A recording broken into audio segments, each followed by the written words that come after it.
It's like Mhm. when you were in grade school and there was a pizza day. What did you get? You got cheese pizza.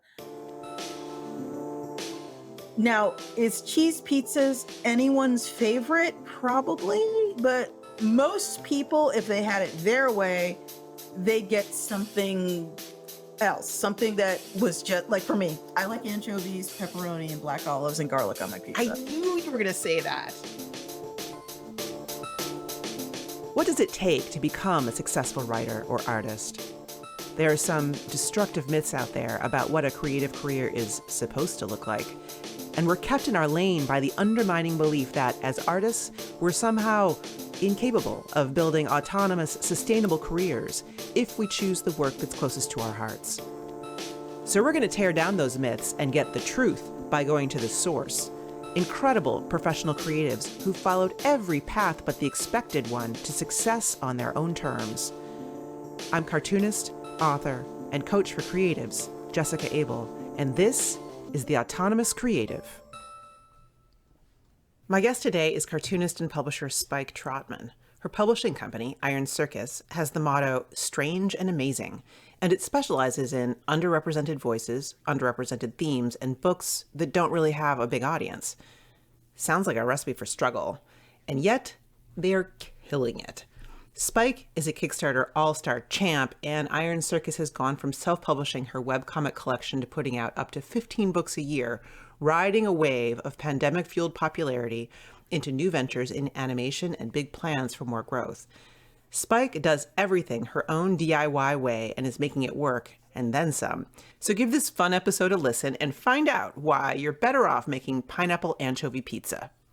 We'll dive into it right after this.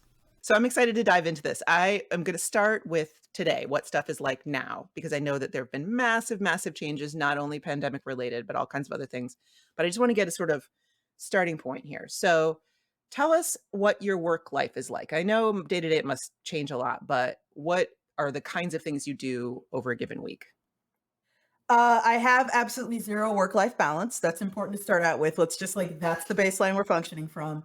I work 6 to 7 days a week, and I hadn't had a vacation, like an actual let's sit quietly and do nothing on purpose vacation for 8 or 9 years until this year recently. I wake up, I eat something, and I work, and then I go to bed, and that is my life. I reward myself intermittently throughout the day with if I answer 10 emails, I get to play an hour of Hard Space Shipbreaker. Or if I, write this difficult letter to this person over here, I get to go and watch an episode of Odd Taxi on Crunchyroll or something. And those are my rewards for myself. And that's kind of how I keep myself motivated and distract myself from the fact I have no off time. I am probably the only person on earth who I get texts because Iron Circus is run entirely virtually. My publishing company exists as a Slack channel in physical space, and there I are 10 understand people that. in there. And I am probably the only person in the world who can get a text from somebody I'm working with at 2 a.m. And my instant response is, "What the fuck are you doing?" My response is like, "Oh yeah, sure, I'll take care of that." Because I'm probably up and I'm probably working. I'm kind of almost never not working. And I don't say that as sort of a grasp at virtue. That's just kind of how I am. I really enjoy what I'm doing, and I'm a very driven person, just personality wise. I really hate using this word because the internet has poisoned it, but I consider myself to have an entrepreneurial personality. And it is something that is only kind of mushroomed over the years.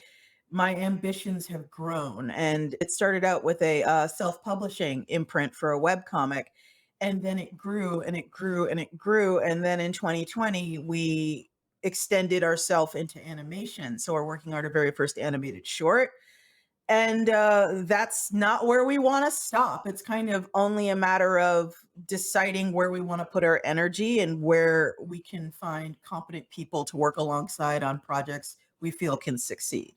It's a weird, exciting place to be, kind of where I am right now, because for the first time in my career, it feels limitless. It feels like I have so many possibilities. And what ultimately becomes of Iron Circus is like being decided right now in this moment. And it's exciting. It's exciting. That's Tiring, that's but exciting. amazing. No, that's amazing. That's like the idea Yeah. of being an artist, a cartoonist, a publisher, a bootstrapper, and saying Mhm. the possibilities are limitless. I Mhm. mean, Yeah. that Honest, is it's inspiring, frankly. yeah, the pandemic has been super weird for publishers, people in any kind of production capacity. I imagine it's been weird. But the thing about comics right now, especially graphic novel format comics, is because of 2020, a whole bunch of people, and we're talking about millions, basically sat at home, were twiddling their thumbs and went, I guess I'll just get some books off Amazon. And then a lot of those books were graphic novels. And when I say this, people just straight up don't believe me, but it's the truth. The graphic novel market in 2020 grew 40%. There isn't like a market on earth in publishing that grew 40% in 1 year. It's kind of crazy to kind of manifest that level of growth, but simultaneously, I and everyone like me are also dealing with supply chain issues. A lot of us print in Asia, and for reasons I will not go into here, it's actually becoming very expensive and delayed to get books from, say, Hong Kong or South Korea or China or Thailand on the boat and over to Long Beach and then unloaded in Long Beach. There are shipping containers just kind of like drifting off the coast of California right now that have been there for weeks. And so a lot of 2021 has been spent just, writing the distro and saying, got to push the pub date, got to push it again, got to push it again, got to push it again. And you feel like such a scrub and an amateur. And that's like, oh, wait, it's not just me. They send mass emails to people about preparing for pandemic delays. No, you're not incompetent. This is the nature of the world. Believe it or not, you are subjected to the nature of the world. Yes, yes, 100%. But our last episode, as it happened, was with Josh O'Neill, who Mhm. you know very well and is also he's in a parallel situation. He was also talking about the same thing where all of a sudden over the last couple of years, like or the last year and a half or whatever, all his time is going to distribution and trying to, figure out what to do basically when things go sideways. But Yeah, before we it's get too far exhausting. away from this, I Oh, want to yes. ask you one question. Sure. You went on vacation. What was it like?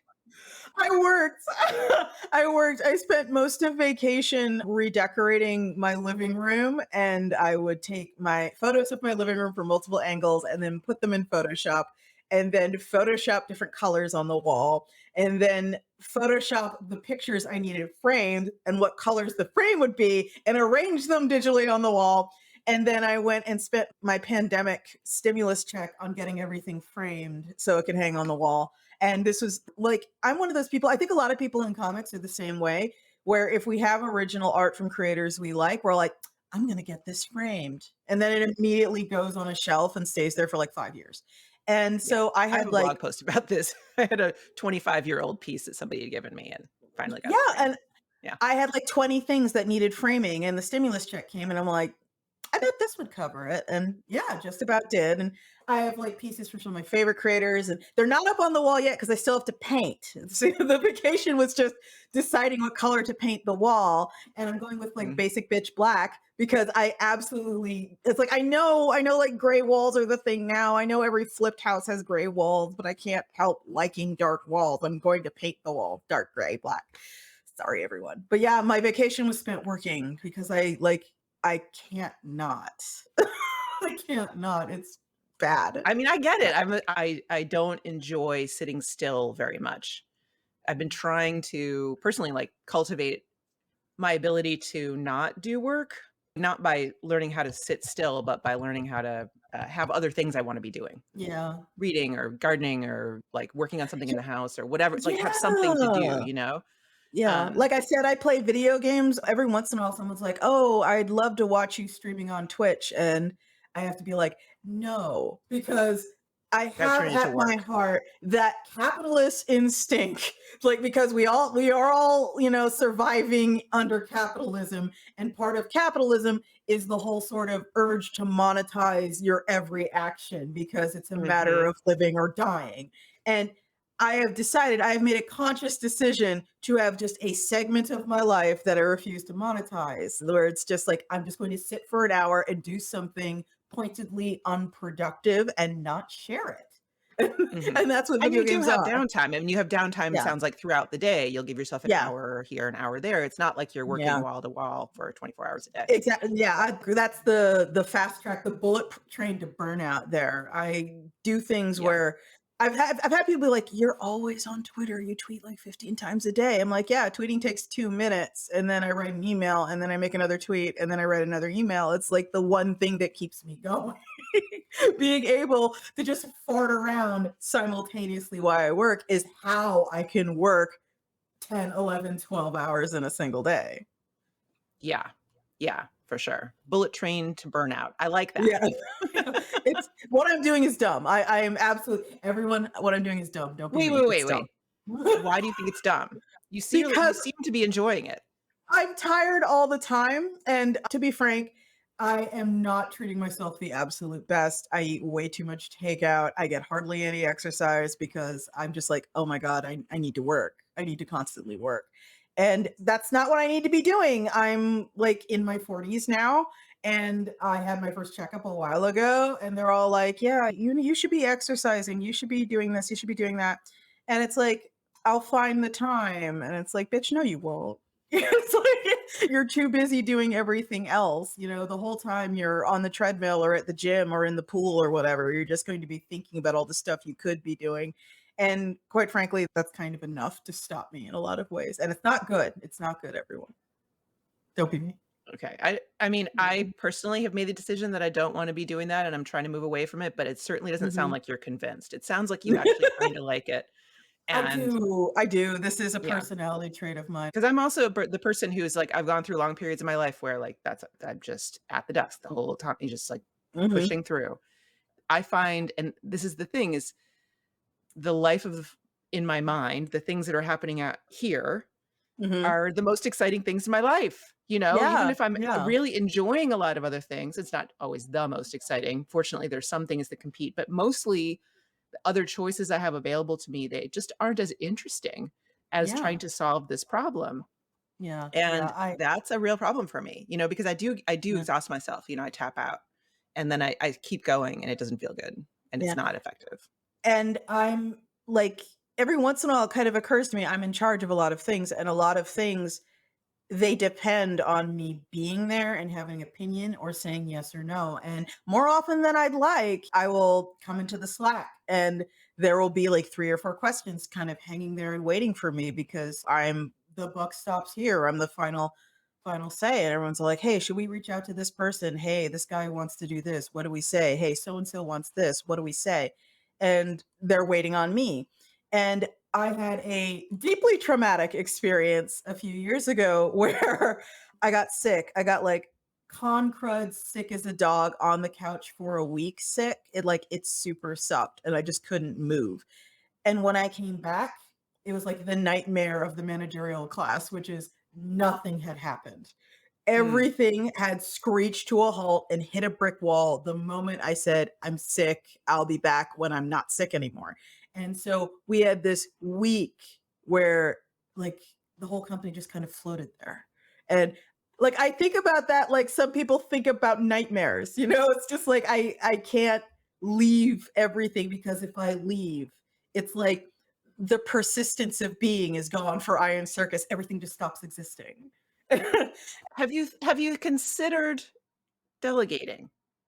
Funny story about that. Yes, do tell. Like you, I come from the sort of indie small press underground comic scene. And that was back when, comics was doomed, as people like to say.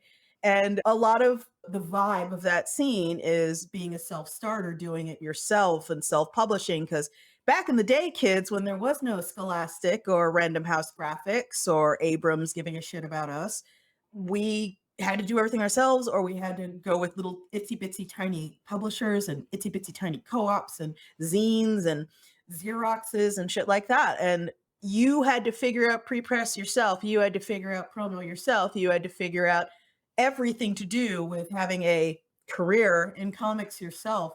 And that produced a whole lot of people who are kind of journey person level in multiple disciplines because they had to be. And I was one of those people. And that developed a sense of, I can do it, it's fine, in me that was unhealthy. It got to a degree where it was unhealthy. And 2018 was the year I learned I stress vomit. Anyone here who plays Oxygen Not Included, one of the stress reactions is puking. That's me. I'm the dupe that pukes. I remember I did it like 2, 3 times and I was all like, "Oh, this is bad. Shouldn't be puking when I'm working." And I started delegating then, and I now have a bunch of people that work under me. And quite frankly, I'd like to have more, but budgets are a thing. And maybe when Iron Circus gets a little bigger, then I can hire the dedicated social media person and the dedicated this and the dedicated that. But for now, it's just like the 8 to 10 people that are kind of working on multiple things. I have the guy I go to for promotions. I have the guy who handles all of our book data in the giant multi-rooted, multi-branched system that is publishing. I have multiple editors I work with. I have a proofreader because God knows I need a proofreader. Just a whole bunch of people. And looking back now from 2021, I'm kind of mildly horrified I ever thought I could do all that myself. I frankly think it's a Mm. trauma reaction. I mean, I think it's a Yeah. and I'm not joking. I mean, like, the Yeah. feeling of scarcity and that feeling of if I'm not working, things are gonna fall apart, and you've actually Yeah. tested that and it was true. So, Yeah. like, it was true then, it might not be true now, but, Yeah. like, you hold on to those things and Yeah. you kind of replicate those things. I'm actually having a conversation next week with a woman named Nicole Lewis Mhm. Keeber, who is an expert on this, because I Yeah. feel like we all do this. We have certain kinds of, like you're saying, we both grew up in indie comics where it was DIY or die. There was nothing, you No just one you cared. just have No to one do cared. this thing. Yeah. No one cared. There was no money in it. Even when you were doing it right, there was nothing. And just thinking the only thing you had is your labor. All you Yeah. had is your labor. All you have is your time. And so that's what you keep putting into the machine. Exactly. Yeah. But of Absolutely. course, that's not really how, like, yes, you can push your way through, but there's so many tools of leverage, such as Kickstarter, that change that dynamic. But we still hold on to that sort of back of the head, primitive brain impulse. Like, all I've really got is my time. That's all I really, really have. In the end, that's all I have. And so I'm just going to keep throwing more in, you I know? remember it reached its most absurd height where I was doing a lot of conventions because there was a time period where I was doing a ton of conventions. And I spent way too long resisting the idea of shipping a pallet ahead instead of like I would always fly Southwest. Cartoonist friend fly Southwest because you get free luggage, like free 2 pieces of luggage. And I would put like 2 shirts and a pair of jeans and like 5 pairs of underwear in my backpack, which would be my carry-on, and then fill 2 of the biggest suitcases I could to be 49 pounds worth of books. And that way I could ship my books for free on Southwest. I did that way too long, like way, way, way too long. And when I finally accepted, like, no, you're a publishing company. Can you be professional for 5 fucking seconds and just ship things ahead like an adult? And I didn't want to because I was still in that like indie headspace where no one can do it correctly but me. And it's like, no, you're wrong. There are people where this is their job. Getting your boxes from They can be Chicago better to, at this. yeah, believe it They or can be not, masters instead of journey people. yeah, exactly. Your journey person bullshit isn't going to fly when you're putting out 10, 15 books a year. Maybe try being professional.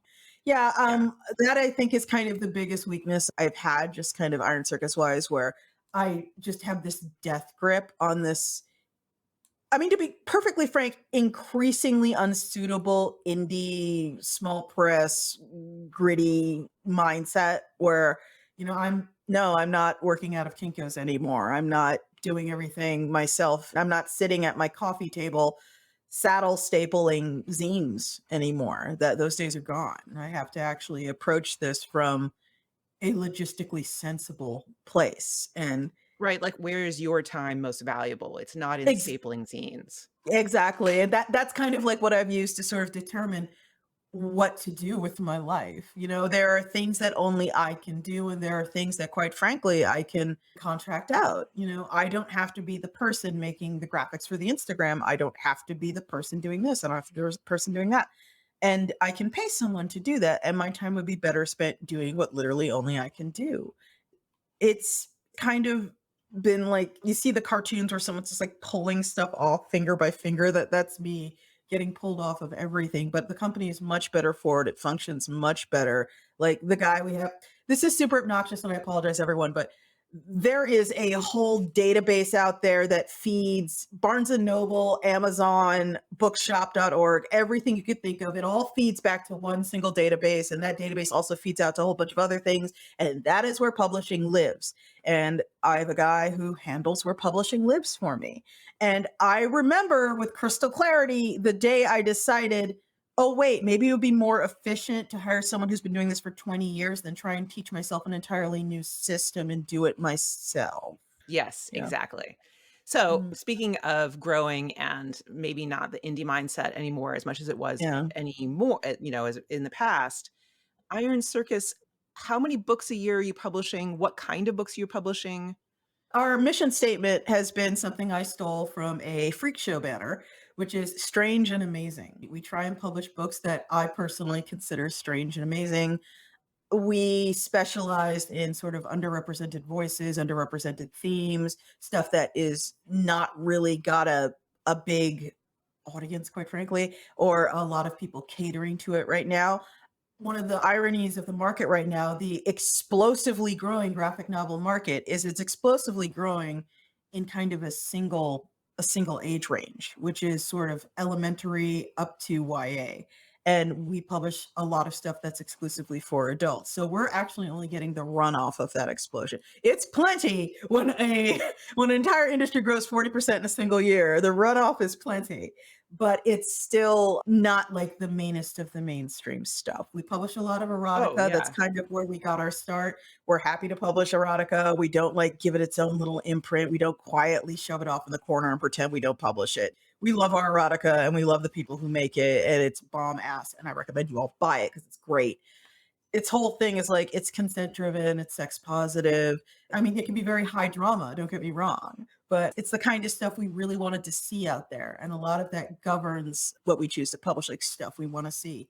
And we have sort of an open door policy, like our submissions are always open. And then every month we all get together in, of course, where else? A Slack channel, and we dump all the stuff in there and we all just sort of decide on it. But when along with that, we also have sort of projects that we do all the time.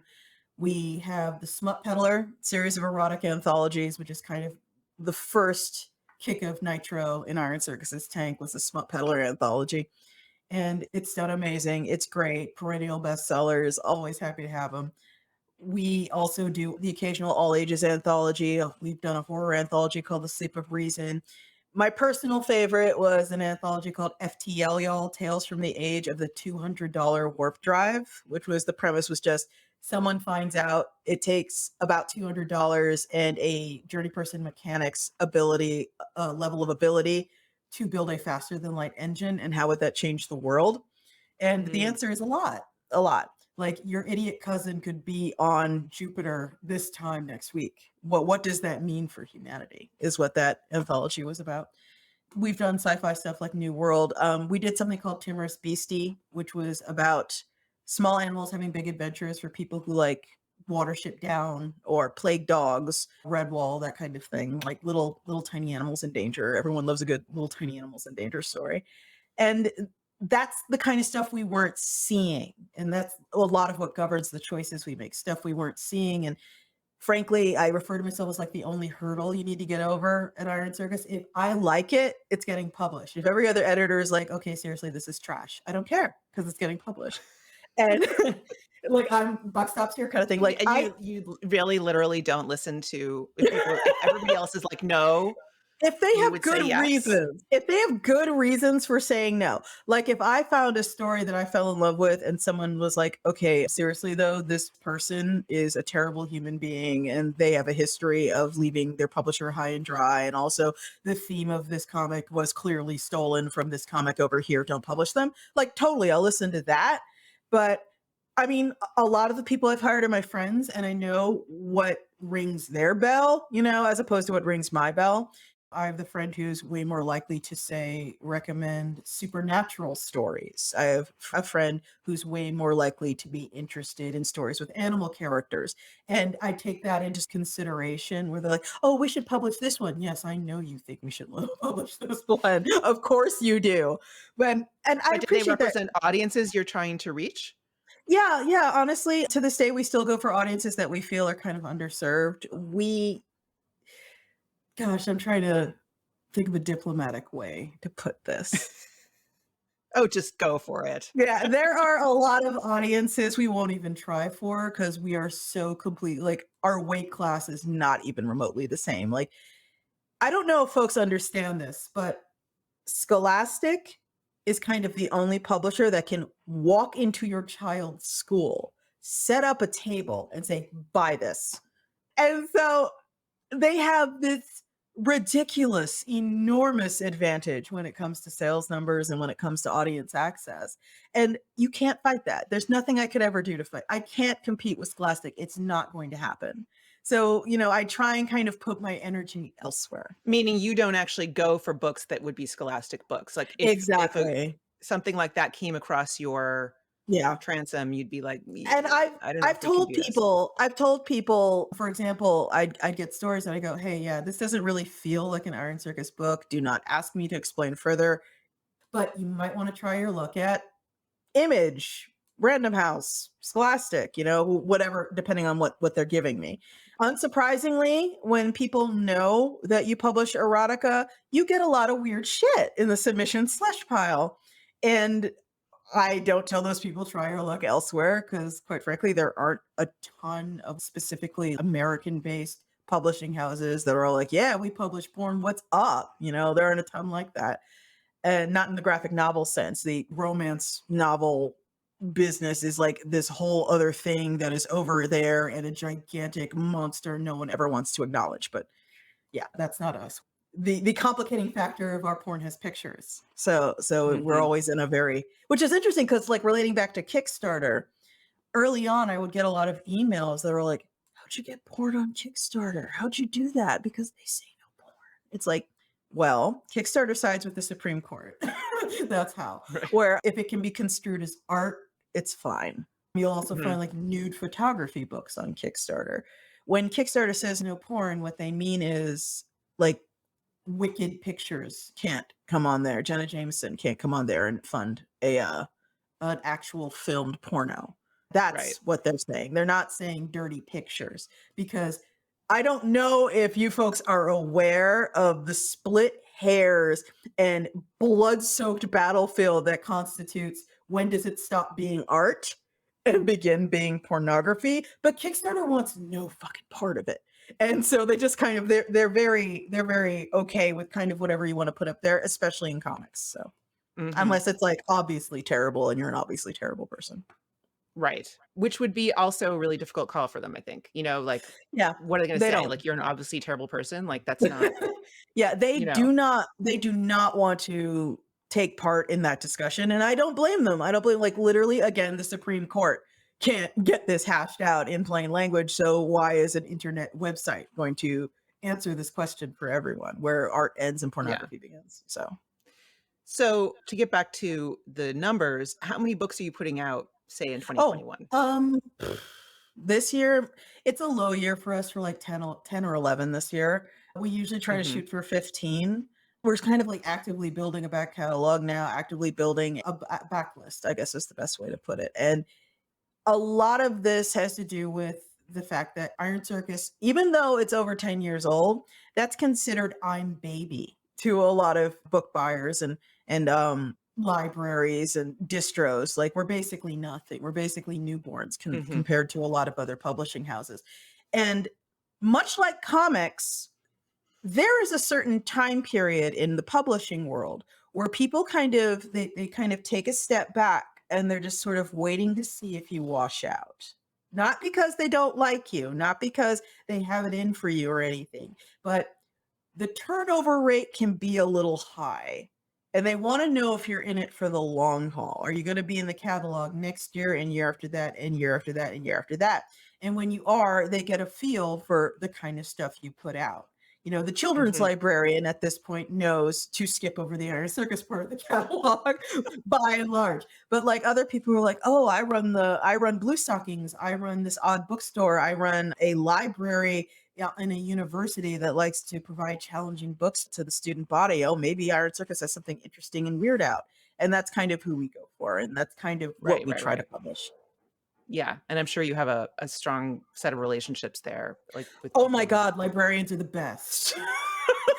Librarians are literally the best. It's like they're the ones I've met anyway. Oh, They yeah, are no, no, no, I'm all in on that one. yeah, they're extremely passionate about books. They're extremely passionate about getting weird books in the library. The ones I've worked with it. Of course, they'd approach me, a long time before I actually got on Ingram. Ingram's my distributor now and they're global. I sell books in Indonesia, like big whoop. But back when Iron Circus was self-distributed, back when it was literally just me and my husband in an office space somewhere, they would come to me at conventions and they would have paperwork with them and they'd be all like, "Hey, fill this out so I can buy this and put it in the Library of Congress and then get reimbursed by the government for buying your weird shit." I'm like, "You're extending effort. That's so cool. Thank you for coming to see me." Yeah, that's awesome. Mhm. So of those books, you've been in business for what, 15 years? God, And I know. so Since 2007, so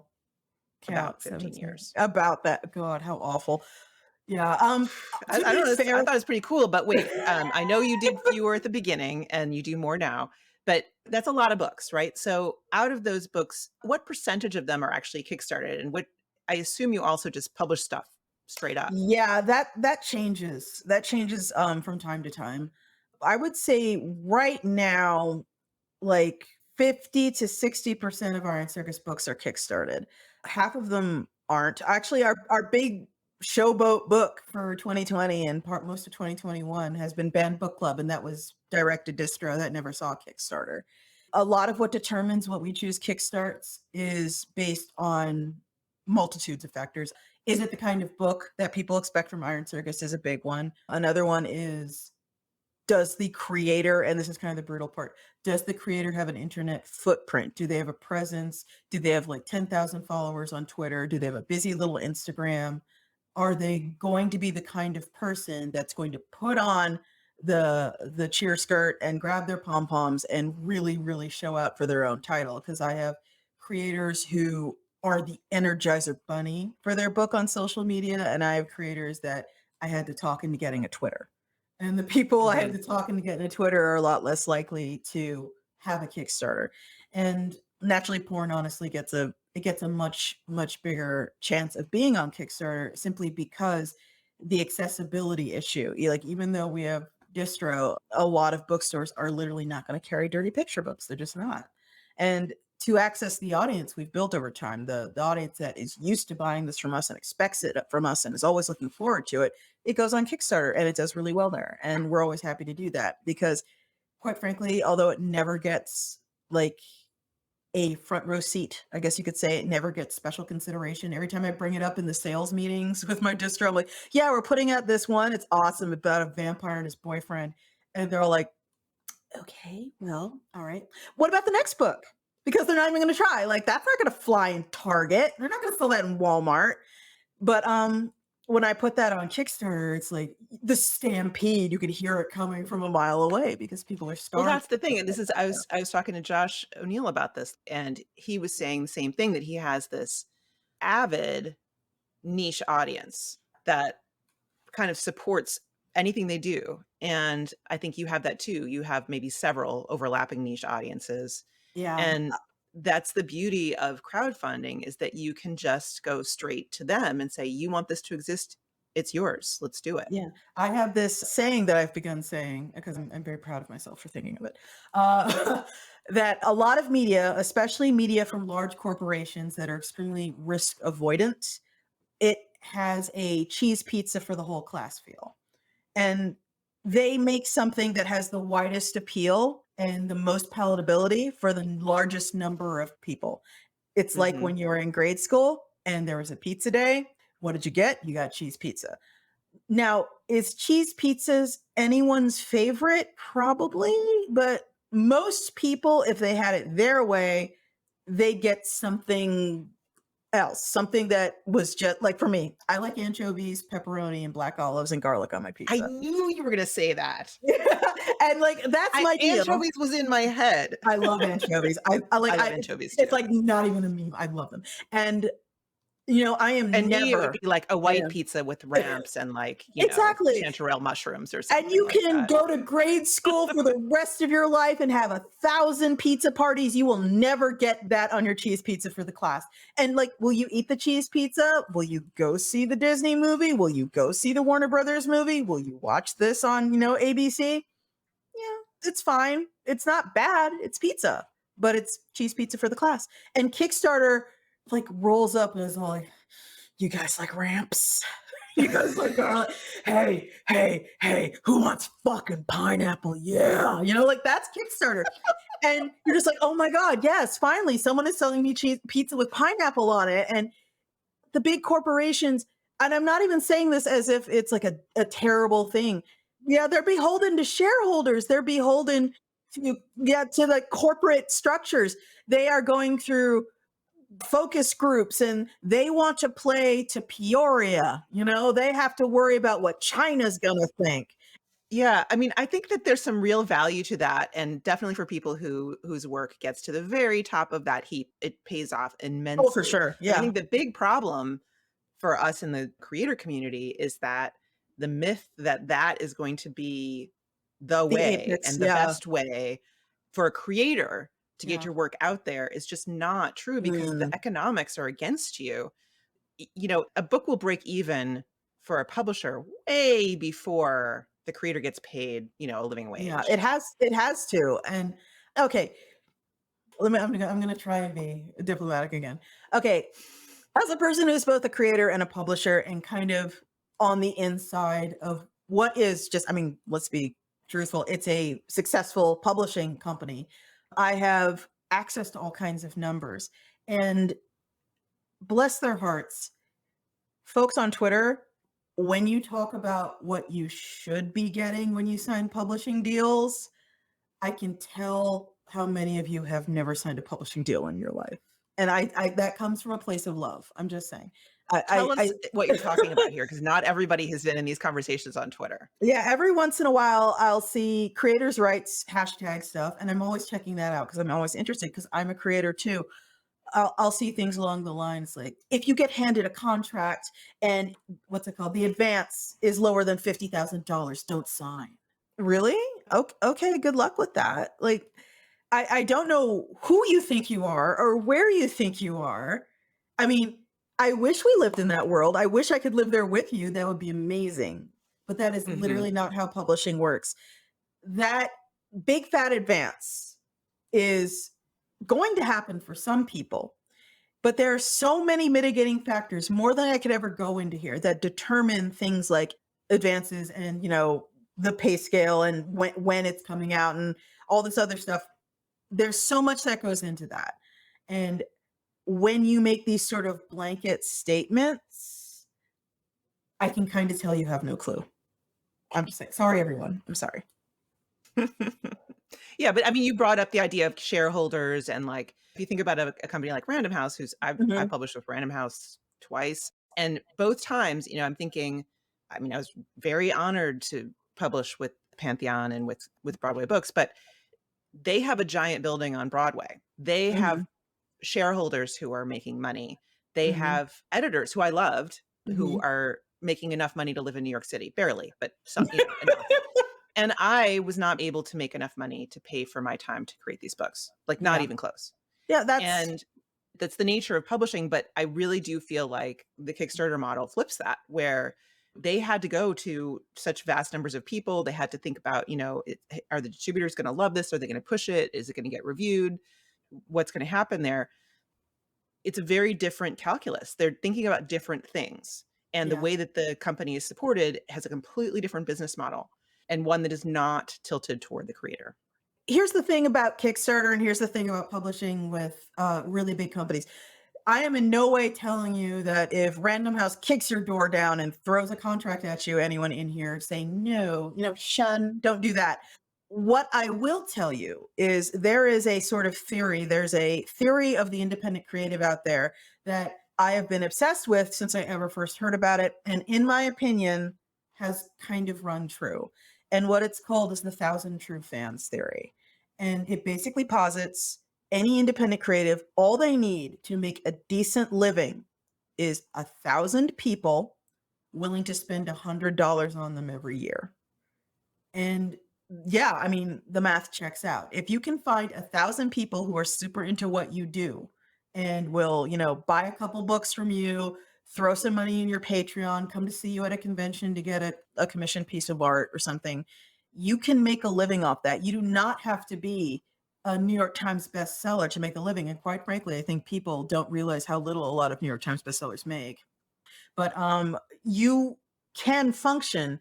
You can go to a convention and sell 200 books, and that would be amazing. That would be awesome. And you might make more than someone who is on the New York Times bestsellers list for that week, because the nature of the different contracts, you have no idea. Like if you can walk away from a convention with $5,000, you might have done better than the top person in the cookbook category. Who knows? Despite the fact comics has grown massively in the past few years, it's been ridiculous rocket ship kind of growth.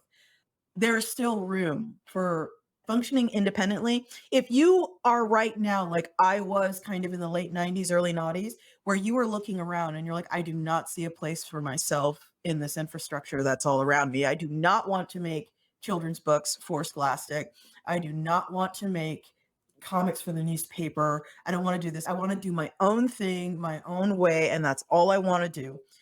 You can still function in that capacity and you can make a living. There are people right now all over Patreon who are quietly making very good livings just making a webcomic, and that's it. The nice thing about like Random House and the nice thing about Scholastic and all these other people is the conversation you can have with your relatives at the family reunion, where they're all like, "Oh, what are you doing? Oh, I got my book signed by Feeling like Random total House." strangers, like walking around, like in Yeah. bookstores. And I mean, you reach, it's like you said, it's cheese pizza. You reach Yeah.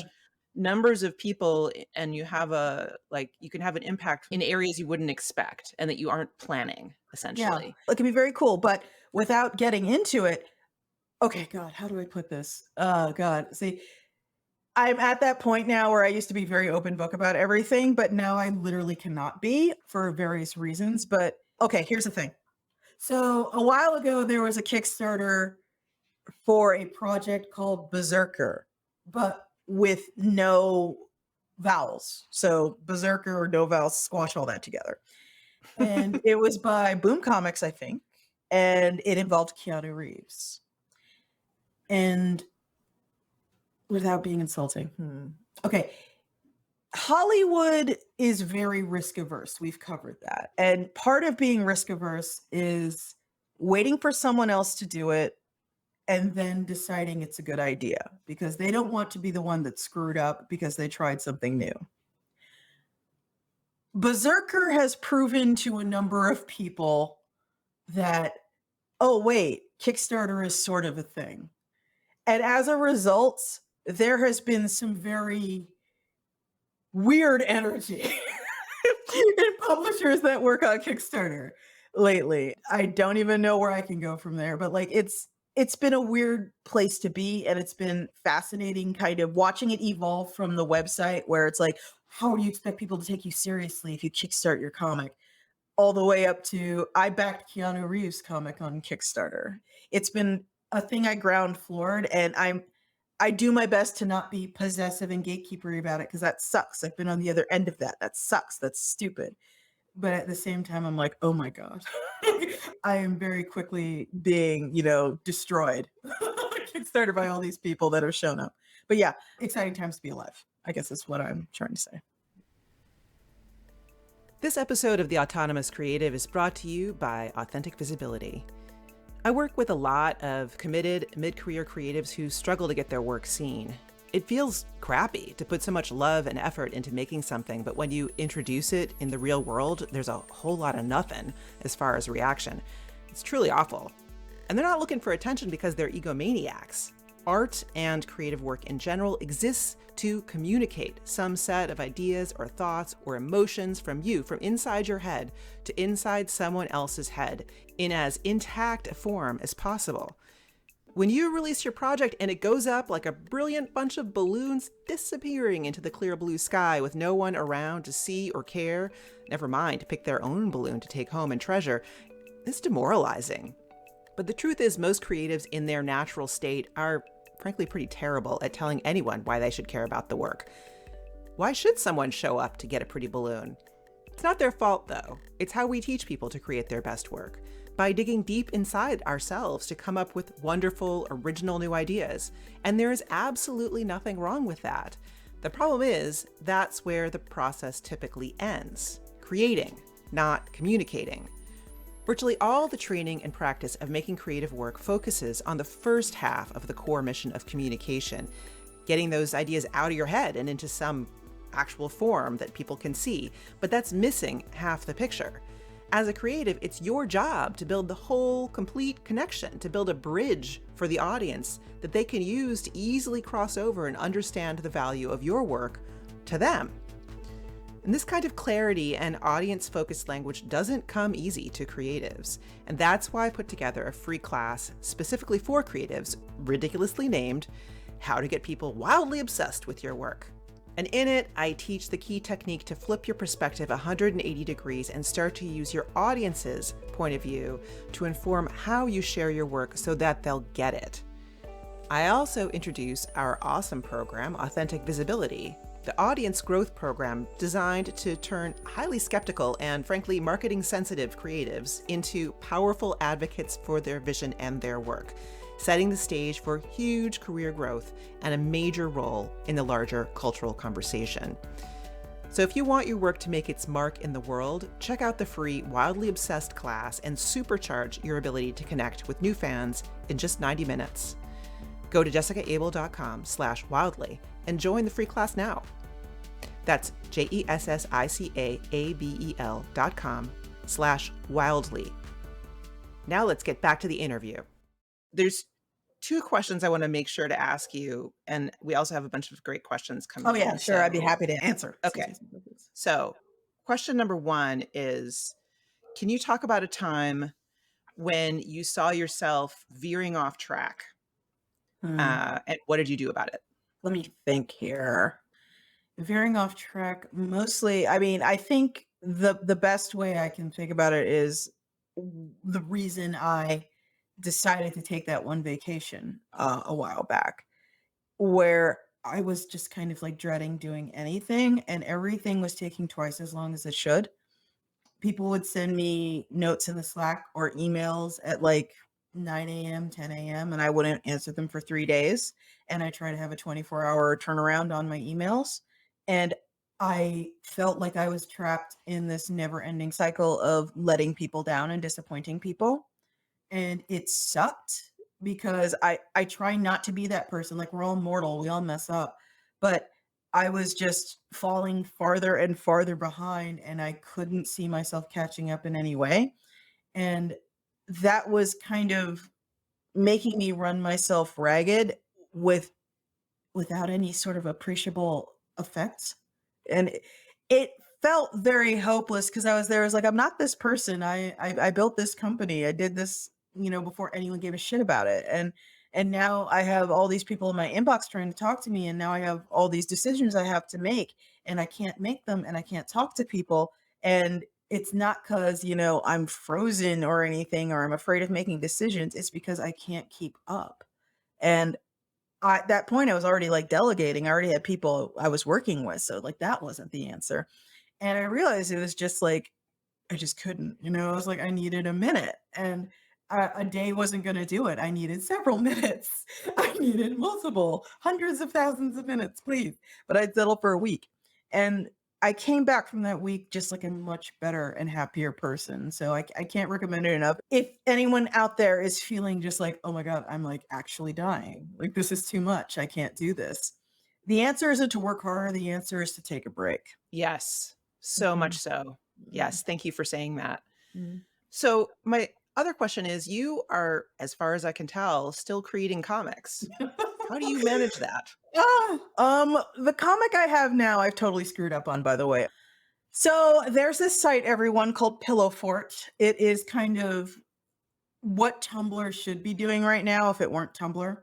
It's community run. I have this whole spiel I could get into about sort of the advertiser dictated internet and how that is a chokehold around a stranglehold around freedom and creativity and adult content, and how when advertisers dictate terms, you can see every platform rapidly moving towards like primetime network television standards of decency. And that horrifies me. Pillow Fort is not run that way. It's not advertiser run, it's user supported. And so I think everyone should get a Pillow Fort because advertiser funded internet isn't working and it sucks. But anyway, I am using my Pillow Fort to do a comic that I think I abandoned like 15 years ago. And my idea for keeping this comic going was I was just going to draw 50 pages and I was going to do them on my own time at a snail's pace whenever I had a free minutes, an hour on the weekend, 3 hours on the weekend, maybe, from 6 a.m. to noon on next Tuesday or something. Whenever I had free time, I draw some and I would accrue 50 pages. And when I had 50 pages, I was allowed to start uploading them. So everything you see on my Pillow Fort right now is like, God, like 6, 7 months old. It's old stuff. And until recently, when I had to do a bunch of redraws, it was uploading twice a week. And I was making that story because I just like I couldn't stand not being creative. I couldn't deal with it. I'm writing a bunch of scripts for people right now. I have I think 3 scripts floating around in various stages of completion with artists, but I wasn't drawing anything. I wasn't making any comics, and it made me genuinely feel bad. And I was like, I'm just gonna make a comic, not worry about doing it in a timely fashion. And when I have 50 pages, I'm just gonna upload it. And that's kind of where I've been. I think that's great. I think Yeah. it's impressive that you're able to switch gears to that brain space. You know what I mean? Because I do Mhm. think that building the kind of business that you are building is very creative, but it's very different creativity, right? And so to write scripts and get into the fictional worlds and sort of think about characters and Mhm. world development, all that kind of stuff, to draw where you just have to kind of sit there and do it. There's a execution element to that. There's different kinds of problem solving that are less intellectual.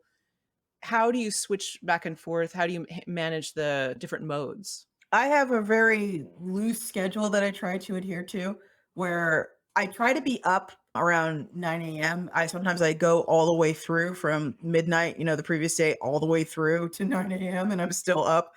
I mostly these days sleep in 4-hour shifts that kind of wander the clock. So I don't actually have a bedtime. I go to sleep when I'm tired and I wake up when I'm not tired anymore and I get back to work. I try to spend the morning on emails, like morning time is email time. And then I address everything that's going on in the Slack. And then I try to schedule, if I can, all of my meetings for the afternoon. And at the end of the meetings, the emails, any other sort of work I need to see to, if I have a couple hours at the end of the evening, then I get to draw something. But the drawing stuff is a reward for doing the stuff where other people are relying on me. Things where other people are Mhm. relying on me have to take precedent. And the way I sort of articulate that is I just say, I eat last. And so if there's a spread out, the table spread out, Thanksgiving dinner's on the table. That's rough though. It sucks. I get my plate last. Everyone gets paid before me. Everyone gets their needs seen to before my needs get seen to, because that's what happens when you decide you get to be in charge. You are responsible for a lot of things and you owe people your time. Like a lot of people see this sort of leadership position of running a company as basically covering yourself in glory. They don't see it as a responsibility that they owe to other people. When Iron Circus fucks up, at the end of the day, no matter who did it, it's my fault. So I have to take the blame for that. It's Mm. why I also get to, when something fun happens, I get to say, hey, everyone, look what we did. Like, I'm not just here for the good times, I'm here for everything. I Mhm. volunteered for that. I volunteered for that. So I have to be available to people when they need me. I'm not saying I'm Yeah. perfect, but I try. No, I mean, it sounds amazing. I just think it's sounds also very self-punishing. Like, just difficult, really difficult to have Yeah. that feeling always that everybody's got to be finished Yeah. before you're ready to Well, start. I had that Um, trauma where the week happened and then Iron Circus ground to a halt. So now I feel like I can never go away ever again. So so you're married, right? yes, I am married to. Does anyone here know who Gordon Freeman is, or is that like now officially an old person reference? I'm married to a man who looks like Gordon Freeman. His name is Matt, and we met on the internet before that was remotely okay. And does he follow you sleepwise around the clock? I mean, how does that Um, would do you see him? Like I do see him. Actually, because of the pandemic, I see him a ton. He has an office job and he's been working from home for the last year and a half. And he is also got basically he's got 2 jobs where he has his sort of day job where it's like an office job, and then he's like perfect. He's amazing basically because every night after his day job is over, he spends like, a couple hours farting around, and then at 8 o'clock, he goes to the Iron Circus offices and does customer service and shipping and receiving and fulfills any orders from the store. And he's been doing this for like years, years and years he's been doing this. I And advocate for husbands named Matt. I'm yeah, in favor of it. Matts are good people. I I know a know, lot of right? Matt and they're all cool. And but yeah, when we first moved in together, I was working at Pearl Arts and Crafts, and he encouraged me to quit because he's like, "Here's the thing, I have a job and my job could support both of us. And what you're doing artistically is way more important than the money you're bringing in being a cashier. So I would much rather you sit at home and make comics all day because that is more important and more interesting than you having a paycheck, basically." And That's amazing. yeah, he's one of those sort of Bravo. magical support systems that people refuse to talk about having because that's contrary to the fantasy of like the American bootstrapper. But 90% of people who make it, in my opinion, have a mat of their own at home, somebody who was shouldering the burden until what they were doing paid out. And he did that. I say again, this comes from a place of love. He would describe himself this way too. He is a guy who has, for all the ambition I have, Matt has zero. He has none. He has no ambition in life. And he has basically said, I am happy working a job as long as I get to come home, eat whatever I want for dinner, and on the weekends run a role playing game for my friends. That is literally all I want from life. And that means I am cool with the day job. And I had these like guilt racked moments early in our relationship where I'm like, that doesn't feel fair that I get to sit here and try and make my dream come true. And you have to go to work at an office. That sucks. That would like suck my soul right out. And he's all like, baby, you don't understand. I don't care. I don't care. There's nothing I care about. I'm happy working at the office and then coming home and just doing whatever. It's fine. And I really lucked out with him. He's amazing. Yes, Mhm. absolutely. Well, Mm. send all of our love to him. He has a ridiculously gentle heart, and he is incredibly kind and selfless, and every once in a while, I'll be super weird and intense at him, and he takes it like a champ. He's a great guy. Awesome. Mhm. All right. So I could talk to you for just Mhm. forever. There's Mhm. so many things I want to ask you, but Yeah. we've got to wrap it up. So I have some questions for you from the crowd. Uh-huh. So here's one from Kenton. As someone who is also part of the do everything yourself and learn to do everything else crowd, do Mhm. you have any advice on learning to trust people to do things well and letting go of control? I'm starting to reach the point where I actually truly can't do it all, but competence feels scarce and taking the plunge is terrifying.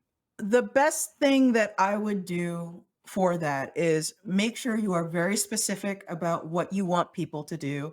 Like Iron Circus has a flow chart in sort of our Google Drive area that has everyone's responsibilities and what is expected of them at all times. So no one is ever wondering what they should be doing at any point. I'm really weird and possessive about the social media too. There's a sheet on how to run Iron Circus's social media where I talk about the tone.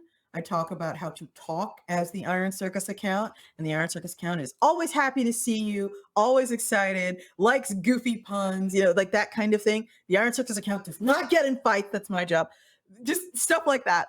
And make sure there's follow through on it. And if you are hiring someone, for example, to say, do the pre-press for your books, what you want to do is you want to have a meeting with them, say, here is the outline of your duties. Is there any questions? Is there anything you need? How would you like this done? Is there a way you're used to working where I can help you? And just after a trial period, make sure it's working out. The stumbling block that I have stepped over most often is not letting people in on what I want, not being clear about what I want, because I'll sit there and I'll launch the Kickstarter and people will be like, whoa, whoa, whoa, you launched that today? And I'm like, yeah, I mean, I decided to launch it today. And they're like, no, you have to tell us. Like, you have to tell us is a thing that I had to learn. So Mm-hmm. be very clear about what you want. Write, this is what your job, document down and send it to them. Have meetings, that sort of thing. Yeah. Defining in words what you want. Transparency, basically, throughout the organization, getting people to all share what they're doing. Like, we do a thing on Slack where we do stand-ups at the end of the day. Mhm. Not if people aren't working, but if they are working, there's a channel for stand-ups where they say, here's what I'm working on. Here's what I'm doing next. Here's what I'm having issues with. Can somebody help with this? Yeah. And, then you have this kind of have a sense of sort of how things are flowing around. Yeah. So even if you're working with just one person, you can have that some kind of trade-off where it's like, okay, what are you on now? What's coming next? And as somebody who's learning, always how to give up control, for me, it's been so important to be able to just, without asking, see what's happening Yeah. so that I can just feel like, oh, it's okay. It's okay. Exactly. It's under control. Fine. It's important to be Yeah. clear because, again, I feel that since I am the one in the managerial role who has done the hiring, it is up to me to make it super clear. It's kind of Hmm. like, this is going to sound really gross. I'm sorry. It's kind of like parenting, sort of, where it's like, here's a kid, the kid does something you don't like, and you go, hey, hey, hey, we don't do that. And you explain to them how you do want it done. If they do it Hmm. again, you take them aside and go, we've had this talk. That's not how I want it done. I want it done this way. Third time will be the last time. Do you understand? It's like, Yeah. so it's like that's kind of not, I've never had to do that with anyone. I work with adults, but like if someone is not doing their task well enough to what I want them to do, if the failing is on my part, I have to make sure that they know what they're supposed to be doing. Don't just Hmm. assume everyone comes in with psychic powers who then knowing exactly what you want. Yes, exactly. Mhm. Okay, second question is from Akira who says, farting around plus working equals sustainable hard work. Can you say more about that, especially how to make it sustainable and productive? I think there's a lot of people who try to do what you are Mhm. doing, who they say 10 emails and then I'm going to go play a video game. Yeah. They never come back. Yeah. Yeah, okay. There's this video game that I've been playing a lot of called Hard Space Shipbreaker, and it's basically you are a demo man in space breaking down derelict ships, spaceships, and sending them into the furnace. And it sounds weird that that's fun, but it is. And it's kind of morphed into my perfect break game because your shifts in Hard Space Shipbreaker are 15 minutes long. And Mm, so every time I work a shift, I know 15 minutes has passed and I get to work 2 shifts. And that's 30 minutes. I know it's 30 minutes because that's how the game works. If you find yourself taking breaks and not coming back, I would recommend not focusing on something super open-ended, not like sitting down and reading a book and not playing Counter-Strike or something. Like something where there is a definite the game is over moment. And that way it's easier to sort of pull yourself away. yeah, and I think a lot of things that we tend to distract with are open-ended intentionally because they're Yeah. intended to keep us in there.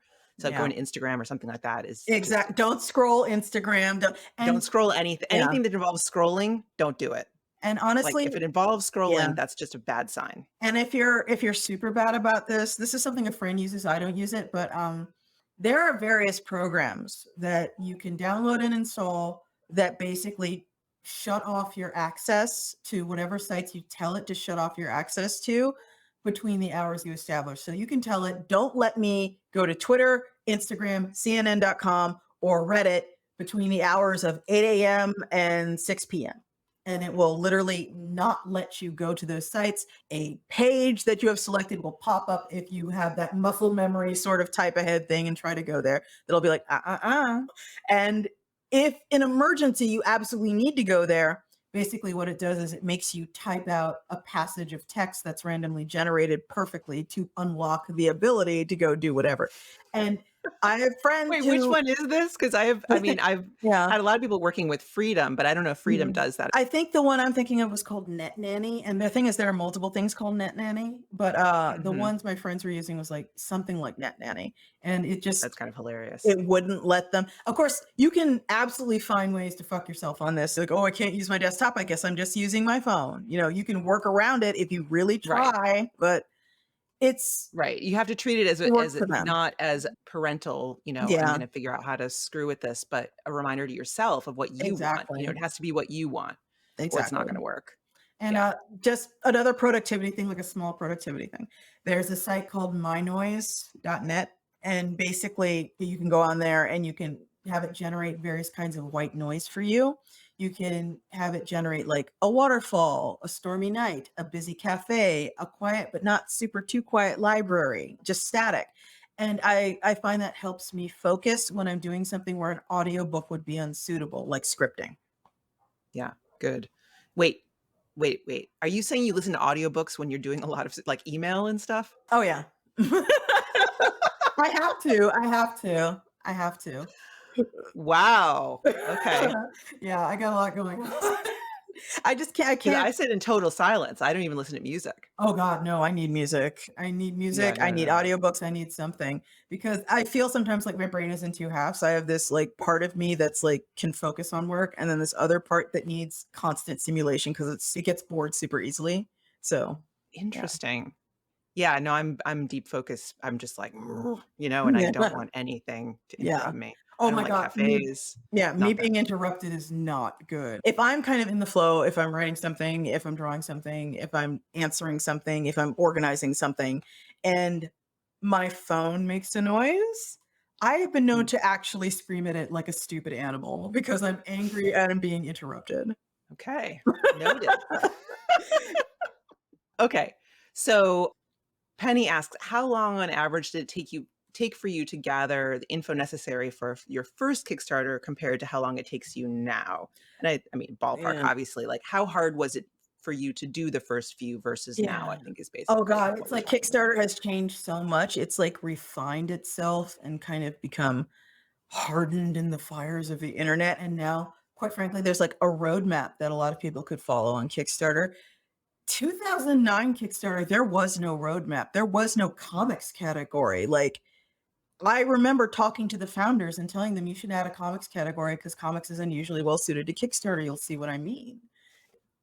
When I launched my first Kickstarter, I mean, it's goofy as hell. If you wanna go see it, I'm sure you can.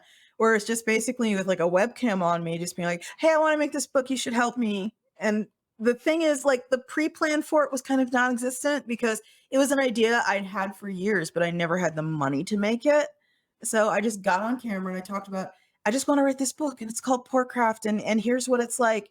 And I mean, if you're here, you probably know I already make comics, so you know this isn't like new to me. And here's the person I want to hire, and I think it'd be really cool, and you guys should help me, okay? And like, it was the exact kind of video I recommend against these days. But like, there was no map, there was no path to follow. We were just sort of like Well, and there doing was nothing to whatever. compare against either. There was nobody Yeah. else doing something that was more convincing, you know? Whereas now it's like, okay, the promotion guy says we should launch on this day, and then he promised us we'll get reviewed in on this site and on this blog and on this blog. Okay, we need the graphics for the Facebook campaign and the Instagram campaign. And it's like a month's run up right now for the big projects, for like the big beefy projects we think will bring in money. And we built up this infrastructure where now every time I launch a Kickstarter, 40,000 people get an email. A lot of Iron Circus's success has been slow accrual of a fan base over a decade. And that is why, like every project we launch, it funds first day, funds first hour, funds for 6 hours. Like that's something we earned, quite frankly. Mhm. Mhm. Yeah, well, by consistency and showing up and Mhm. being clearly who you are over and over Fulfilling again. the Kickstarter, having a vision. Yeah, definitely. Okay, so one Mhm. last question, quick one, I think. One person asks, "Understanding contracts is rather daunting. Do you have any advice or resources or terms to watch out for that you will share that can help small creators trying to navigate?" If you have a lot of anxiety about contracts and you do not feel equipped to negotiate on your own behalf, I would recommend finding an agent who specializes in comics if you can. I understand that they may not necessarily be taking on new clients, and this might be very difficult. Life is kind of one long, you can't get experience until you're hired, you can't get hired until you're experienced sort of scam, and it sucks. So you might not find anyone willing to take you on, but if you experience a But I lot of also find a lot of Mhm. agents, some agents at least, will, even if they won't take you on, if you have a contract, like you have something that Yeah, needs reading, you're not like just talking in the abstract, they sometimes will help you negotiate that contract for a fee instead of taking yeah, you on as a client. And an intellectual property lawyer will also do this, where you can just pay them a fee and they will negotiate, they will go through the contract with you. yeah, there's that, Um, and I was also gonna recommend, there's an organization, a vastly underutilized resource in my opinion, called Lawyers for the Creative Arts. Lawyers for the Creative Arts work for free 100%, and all you do is you go to their website, you fill out what you need to talk to somebody for. I've used them before. I got an email back in 2 days. I went down to a law office. I met with a real deal lawyer.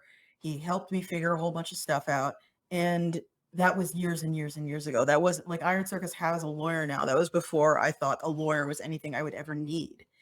If you get a contract from someone and you do not feel comfortable trying to go through it and suss it out, if you do not feel comfortable asking people about the contract they sent you, because remember, that's always an option. A lot of people, they don't want to like tip their hand like they don't understand something. No, I am always happy to explain any contract I send to anyone. When someone's all like, what does this part mean? I'm happy to tell them.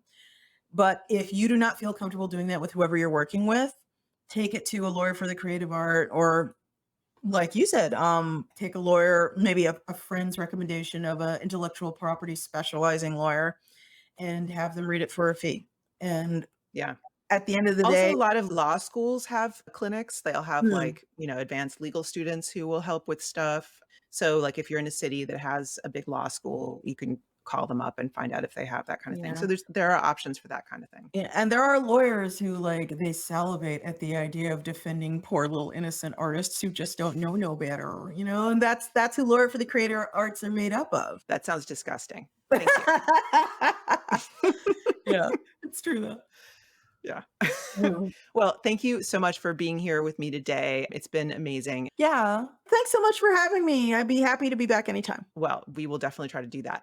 So how can people find you? Where should they look to get more of the Spike wisdom? Sure thing. My personal Twitter, which is kind of a nightmare zone, so be warned, is iron_spike at Twitter.